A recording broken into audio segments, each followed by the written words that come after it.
सवाल Maharashtra T V न्यूजमध्ये आपलं स्वागत. आपण पाहत आहात सवाल महाराष्ट्राचा, तुमचा आमचा सर्वसामान्य जनतेचा सवाल महाराष्ट्राचा. आज आपण आलो आहोत नवी मुंबई महानगरपालिकेच्या मुख्यालयामध्ये. गेल्या काही दिवसापूर्वीच नवी मुंबई महानगरपालिकेची निवडणूक पार पडली आणि या निवडणुकीमध्ये भाजपचा बहुमताने विजय झालेला आहे.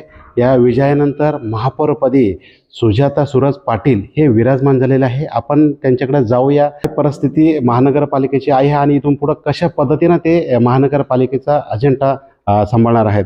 मॅडम, काय सांगाल? आपण प्रथमतःच विराजमान झाला आहात आणि कसं ध्येय धोरण आहे आपलं?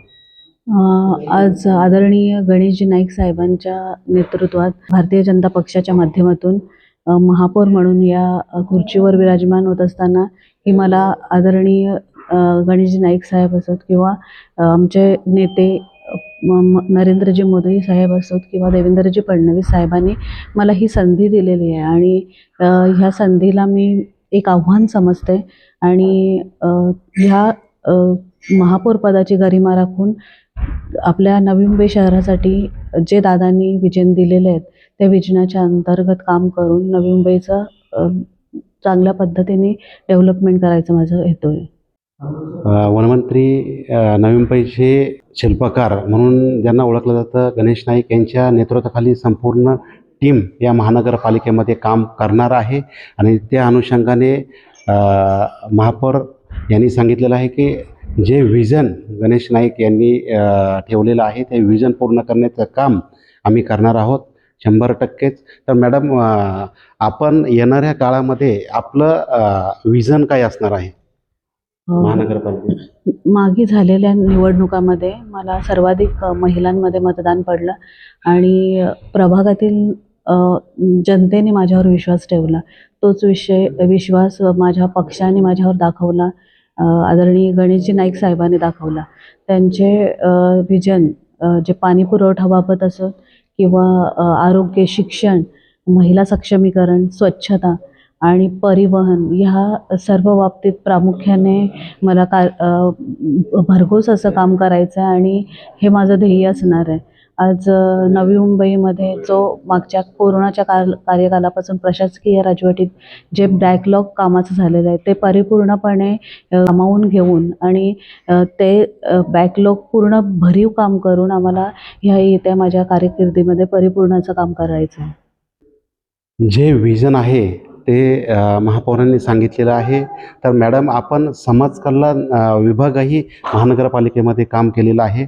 अनेक महिलांच्या अपेक्षा आपल्याकडून आहेत. महापौरपदी विराजमान झाल्यानंतर अनेक महिलांनी आनंद व्यक्त केला आहे नवी मुंबईतल्या आपण महापौर झाल्याबद्दल. तर महिलांसाठी विशेषतः असं काय आपण नियोजन केलेलं आहे?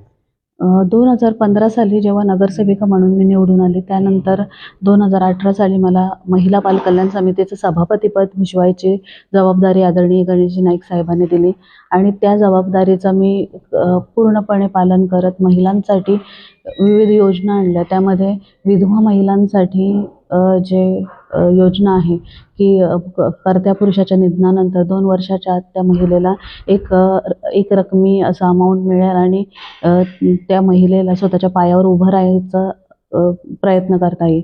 अशाच विविध योजना आज माझ्या कल्पनेत आहेत आणि महिलांसाठी सक्षमीकरण, महिलांच्या सुरक्षिततेसाठी प्रभागांमध्ये CCTV कॅमेरा असोत किंवा शिष्यवृत्तीसारखी योजना घराघरापर्यंत पोहोचवण्याचा माझा प्रयत्न आहे.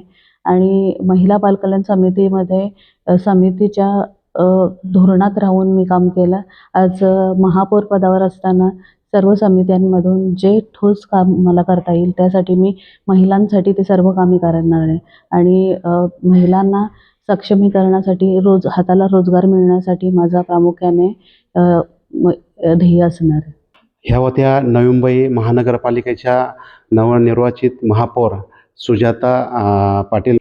खरोखर त्यांचं आत्ताचं जे व्हिजन आहे त्या महिलांच्या सक्षमीकरणाबद्दल त्यांनी खूप महत्त्वाचा विषय घेतलेला आहे. त्या समाज विकास सभापती म्हणून राहिलेले आहे. तर येणाऱ्या काळामध्ये त्यांच्याकडून सगळ्या महिलांकडून ज्या अपेक्षा आहे त्या अपेक्षा पूर्ण करणार असं आश्वासन त्यांनी दिलेलं आहे. धन्यवाद.